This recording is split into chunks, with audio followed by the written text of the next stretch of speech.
திருப்பாடல்கள் அதிகாரம் 26. நேர்மையாளரின் விண்ணப்பம்.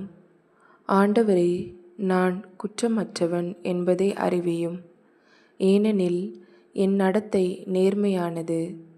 நான் ஆண்டவரை நம்பினேன், நான் தடுமாறவில்லை. ஆண்டவரே, என்னை சோதித்து ஆராய்ந்து பாரும். என் மனதையும் உள்ளத்தையும் புடமிட்டு பாரும். ஏனெனில் உமது பேரன்பு என் கண்முன் இருக்கின்றது. உமக்கு உண்மையாக நடந்து வருகிறேன். பொய்யரின் நடுவில் நான் அமர்வதில்லை. வஞ்சகரோடு நான் சேர்வதில்லை. தீயோரின் மன்றத்தை நான் வெறுக்கின்றேன். பொல்லாரின் நடுவில் நான் அமர்வதில்லை. மாசற்றவனாய் என் கைகளை கழுவுகின்றேன். ஆண்டவரே, உம் பலிபீடத்தை வலம் வருவேன். உரத்த குரலில் உமக்கு நன்றிப்பா பாடுகின்றேன். வியத்தகு உம் செயல்களை எல்லாம் எடுத்துரைக்கின்றேன்.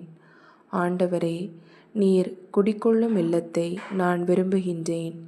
உமது மாட்சி தங்கியுள்ள இடத்தை நான் விரும்புகின்றேன். பாவிகளுக்கு செய்வது போல் என் உயிரை பறித்து விடாதீர். கொலை வெறியர்களுக்கு செய்வது போல் என் வாழ்வை அழித்து விடாதீர். அவர்கள் கைகளில் தீச்செயல்கள், அவர்கள் வலக்கையில் நிறைய கையூட்டு. நானோ மாசற்றவனாய் நடந்து கொள்கின்றேன். என்னை மீட்டருளும், எனக்கு இறங்கி அருளும். என் கால்கள் சமமான தளத்தில் நிற்கின்றன. மாபெரும் சபையில் ஆண்டவரை புகழ்ந்திடுவேன்.